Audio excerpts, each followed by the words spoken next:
Video 4, we're going to talk about the second type of chi-square test out of 3. It is called a chi-square test of, how do you think you'd pronounce this?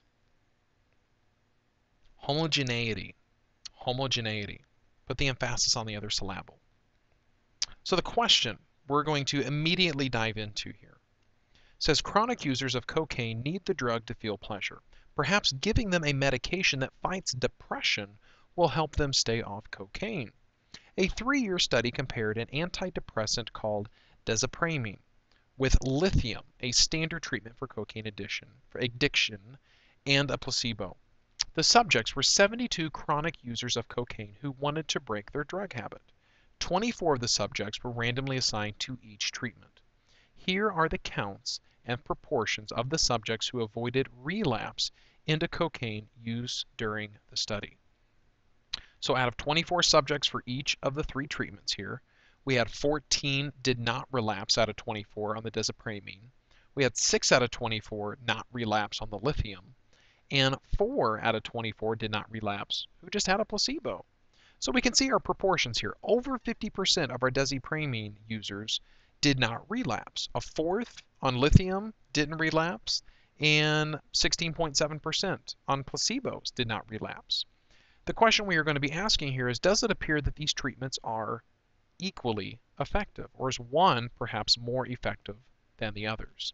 And just looking at these numbers, you can easily tell, hey, this is more than, twice the effect. It's more than twice the effect of the standard lithium treatment, and it's way more than just giving them a placebo. So it does appear that desipramine is a good option here for cocaine addicts trying to break their habit. Is it statistically good enough? That's what we're going to discuss. So a hypothesis for in this case. We want to test the null hypothesis that there are no differences among the proportion of successes for addicts given the 3 treatments. Okay, so we're basically saying that P1 equals P2 equals P3 right here.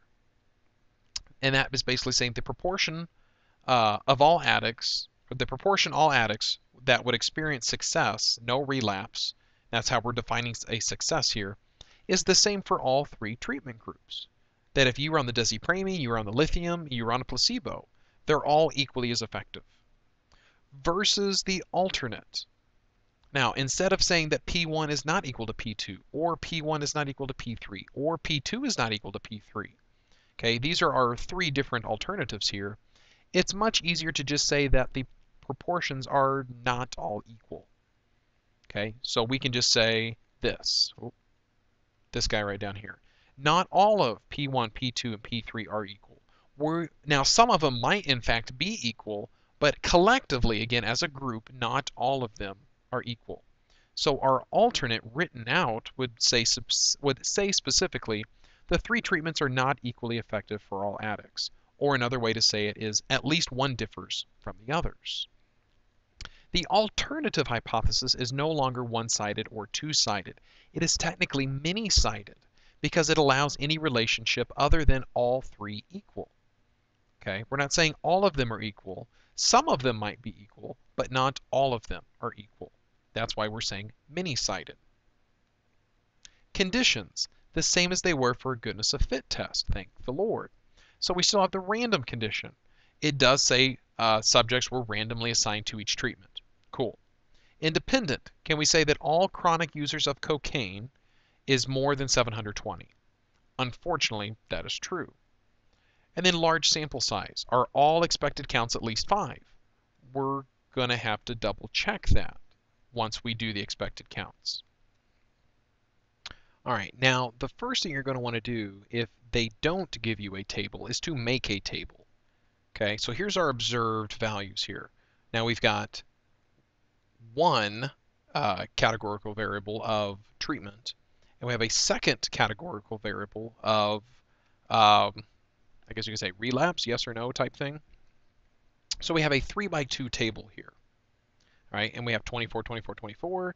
Now we had 24 total people not relapse, and we had 48 total people relapse. So when we get to the expected counts, this is just like the last video. you can basically use this formula. Row total times column total divided by total total. So to get this first value here, what would we do? Well, this came from this, so row total is 24 times column total 24 divided by total total 72. Now, if we do that, you should get 8. And if you did it for the next one, well, that'd be 24 times 24 divided by 72 is 8. And then 24 and 24, 72, 8. You're going to get the same number 3 times. Will it always be like that? Unfortunately not. Now, the 16s come into play because we will now, let me clear some of this off here. If we were at this number where the 10 was, ignore the 10 though, but we're going to look at the row total, column total, total total. 48 times 24 divided by 72, which should make sense why it's 16, because 48 is now double this 24, and that's the only number that really changed. So this 16 should be double the 8 there. So these are the numbers we would expect to see. Okay, not what really we saw, but we'd expect to see. So now, to take our observed minus our expected, square it, divided by expected. So the first one, we're saying basically 14 minus 8, which is 6, squared is 36, divided by 8, and we get 4.5. Do this for all these others here. Are you going to get 4.5 again? No, because this 14 is different from this 6. This time you should get a half. Then you should get 2, and then 2.25, and 0.025, and 1. Now, add all of these individual chi-square values together, and you should get 10.5. So there's part 1 of our calculations. Now what we're going to want to do is find a probability that we find other chi-square values that are more extreme or as extreme than our 10.5. Okay, so we're going to want to use chi-square CDF again, where our lower bounds are 10.5, upper bounds infinity, and degrees of freedom now changes. It's really going to be row minus 1 times column minus 1. Well, here we had 3 rows. Here we have 2 columns. So just subtract 1 from each and multiply the result together. So we really have 3 minus 1 times 2 minus 1, which is really just 2 times 1, which is 2 degrees of freedom. And we get 0.0052, which is less than our standard 0.05 alpha level, so we reject the null hypothesis.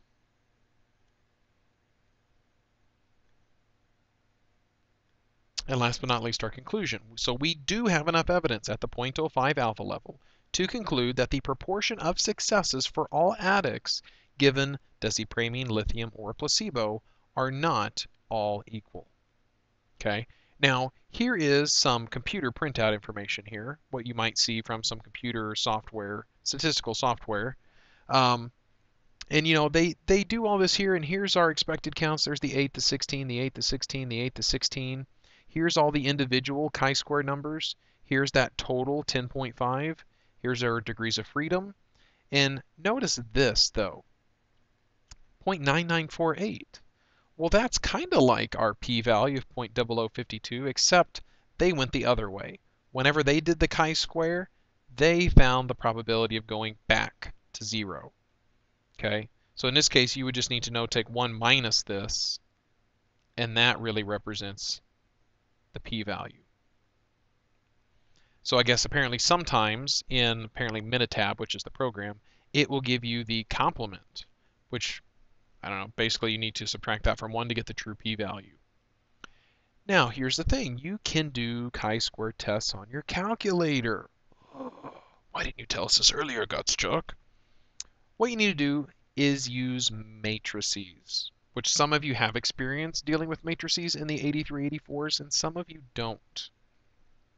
Now, we can do this in class more so, but if you follow these directions, you can see exactly how to do a chi-square test in the calculator. Otherwise, we'll talk about it tomorrow. And here's the one problem I want you to work on and bring to class as part of your homework grade. So here's your observed values. Here are your expected values. Now, go to work. Is there a difference here? see you in video 5.